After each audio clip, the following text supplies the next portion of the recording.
There comes a time in our lives, if you live long enough, that we forget and become jaded about our youth. Obviously, the things we did in our 20s are, for some of us anyway, physically impossible to do in our 70s. Well, the other day, I had a conversation with a young man who told me that I needn't worry about having sex with him because he was on PrEP. My name is Eric, and welcome to the craziness that lives inside my head.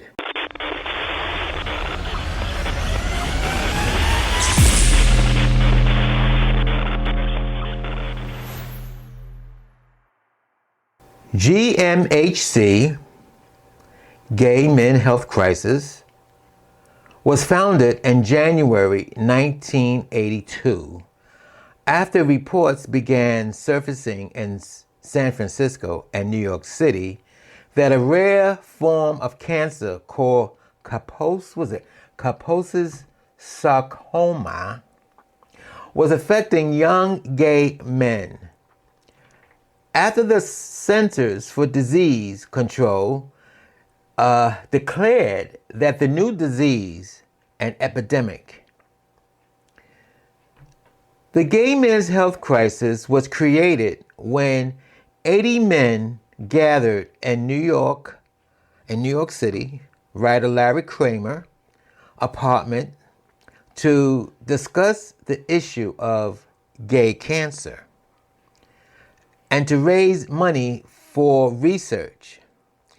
GMHC took the name from the fact that the earliest men who fell victims to AIDS in the early 1980s were gay. So GMHC had a buddy volunteer, which I did. I volunteered as a buddy. A buddy's primary responsibility is to provide emotional support to a gay man health crisis client, whether newly diagnosed or long-term survivor. By making regular visits to the client in their home, the buddy works as a liaison to connect the client with the services of GMHC or other social services agencies as needed. Responsibilities included assisting the client with light errands and socialization through various activities while reporting back to the agency on a regular basis. A buddy must be able to commit to the program for 1 year and be able to visit their client for 1 to 4 hours per week at a mutually agreed time. Now you might say, why are you bringing all this up? The kid said he was on PrEP. Well, it just brought back memories. We all know why he's on PrEP. Well, those of us who in the gay community probably know why he's on PrEP. He's on PrEP because now things change. Things has changed. Back in the 80s, if you was HIV positive or you had AIDS, you was like an outcast from the community.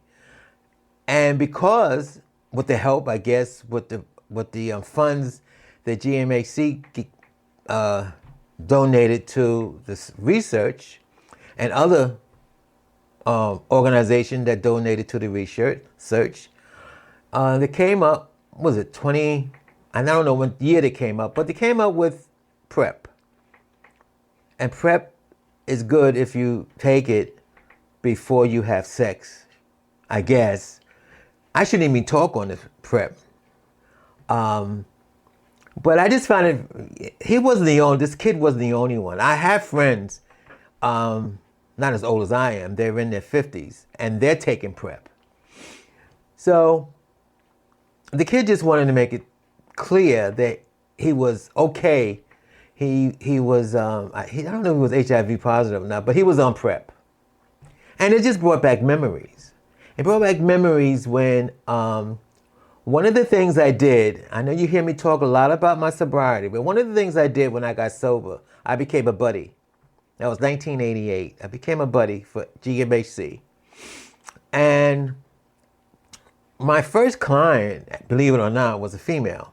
She was a straight woman, straight married woman.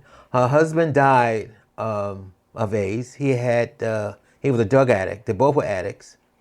Her husband died of AIDS, and she was diagnosed. She had AIDS, and I became her buddy. And it was a very interesting experience being a buddy.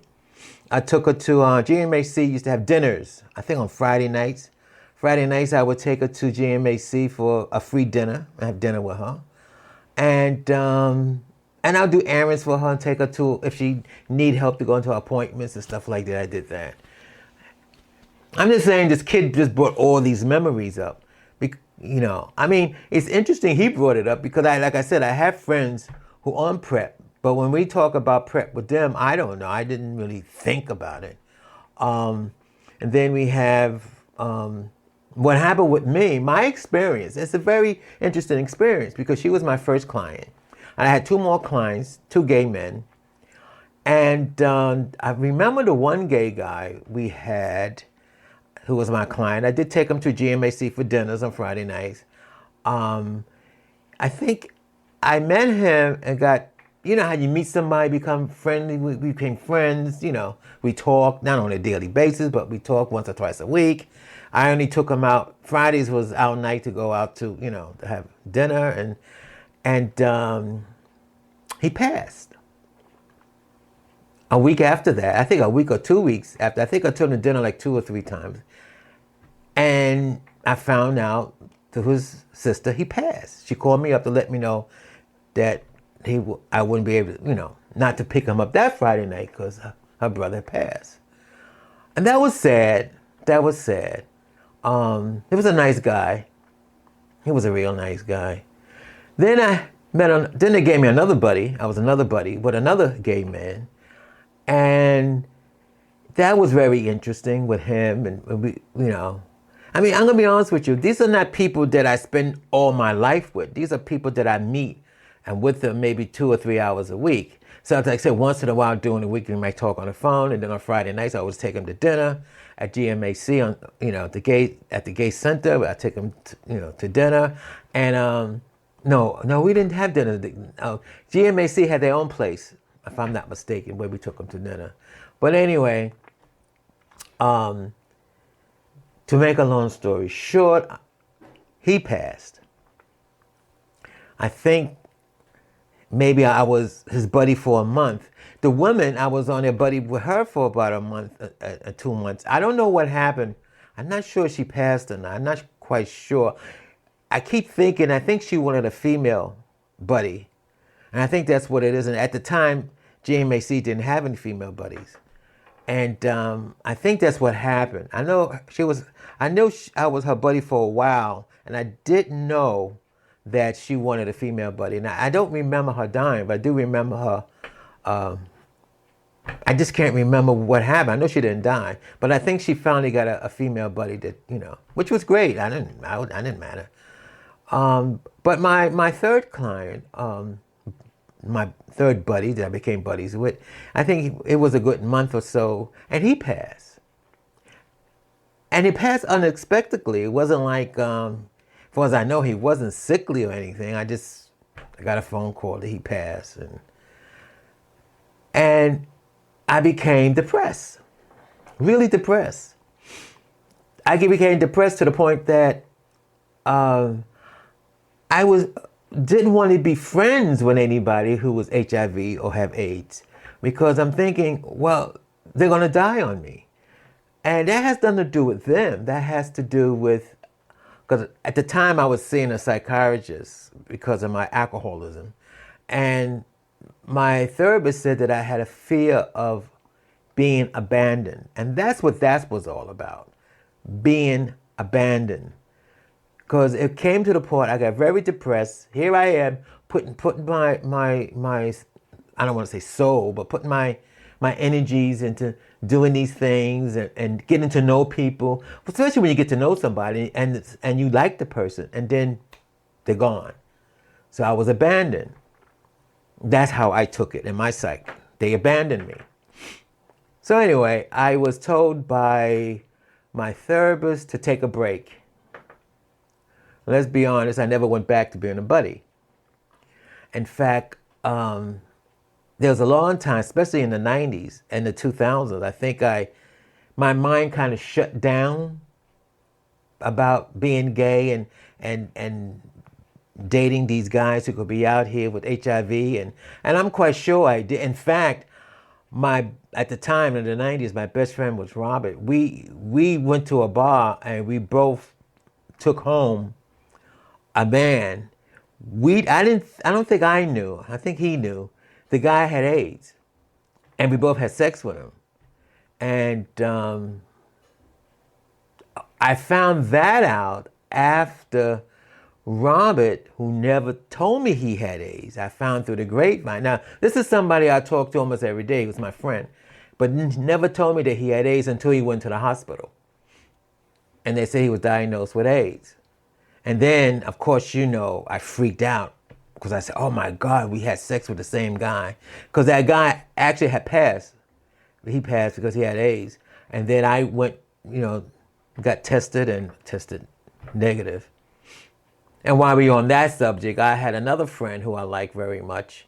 And we were at GMHC orientation on being a buddy. He was going to be a buddy. And one of the things in an organization is orientation was because they teach you, they try to go over how you be a buddy, what you're supposed to do, and all that was the orientation. So we're sitting at the table, and one of the things they had to do, not had to do, but they suggested that we tell people our status. Because that was a big thing back in the 80s. People were scared to tell their status. They'll go out and get drunk and have sex with you and have full-blown AIDS. And I think that was something that in the gay community was trying to, they wanted people to tell their status because you don't have to, you just wear a condom, which a lot of people don't want to do. That's where bareback came from. So anyway, so this one's supposed to be a friend of mine. I think he knew the fact that, I don't know if he knew that I fooled around with somebody who had AIDS at the time. But it was interesting because when he confided in me that at the table, not me, but the people sitting at this table, that he had AIDS. I didn't know that. It's like my other friend, Robert. Robert never told me. I didn't know that. I was shocked. He looked well to me. And we all went around the table and it came to me. And I told you what happened. I just took the test. I was negative. And he said to me, when I told him that, he became upset and angry. He said, what do you mean, did you get tested? Because you're the biggest whore in New York City. I'm like, I said, yes, I got tested. And he knew my friend, yes. He knew had AIDS. I didn't know he had AIDS. So he confided and I kind of think now, the only reason why I think he confide in the people in the table. Most of the people, we had 2 guys, 2 females. I should say 3 guys and 2 female. Of course, the 2 guys with full-blown AIDS, and the women weren't. They were, they just want to volunteer to help out in the gay community. So the two gay guys at the table, yeah, they had AIDS. One was HIV and he had AIDS, and I didn't. And I think the only reason why he admitted, confided in everybody that he had AIDS, because the thinking was, how that saying, everybody had, you have it, so I know if I have it, I know you got it, and he didn't mind doing it. But when they find out that I didn't have it, he just exploded. And this was a friend, which we weren't friends anymore at that. He was highly upset that I wasn't HIV and I didn't have AIDS and I wasn't HIV. Didn't believe me, but I think he got through heard through the grapevine that I was HIV negative. I was negative. I wasn't positive. So anyway, but this kid who's on PrEP, for some reason, brought all this out. Because I'm going to tell you something. If we were back in the 80s and this kid confided in me that he was HIV or he had AIDS, I would probably distance myself, especially sexually. I distant myself, which is how's that saying? Which is 180-degree different if I was drinking. Mind you, I was in sobriety. When I was drinking and carrying on in the 70s and the early 80s, like I said, nobody in the gay community would go out and say that, oh, I'm HIV or I have AIDS. They never, they didn't tell their status. You meet somebody at the bar, you go home, you have sex, and you go and, And it was like, I had another friend back there when I was drinking. He said that I'm playing Russian roulette with my life. Because you see, you're out there, you're getting high, you're having sex with all these guys, and you don't know what they got, and you're going to get caught. And as they say, they got to be a god, or they got to be a guardian angel. I never thought that I would live to be 72 years old. I mean, my life was crazy back in the 70s and 80s and the stuff that I did and getting arrested. That's another story for another podcast. I got arrested plenty of times. Anyway, I just want to touch on what the kid saying that he was on PrEP, what he made me realize. I guess I should be happy that I am alive today.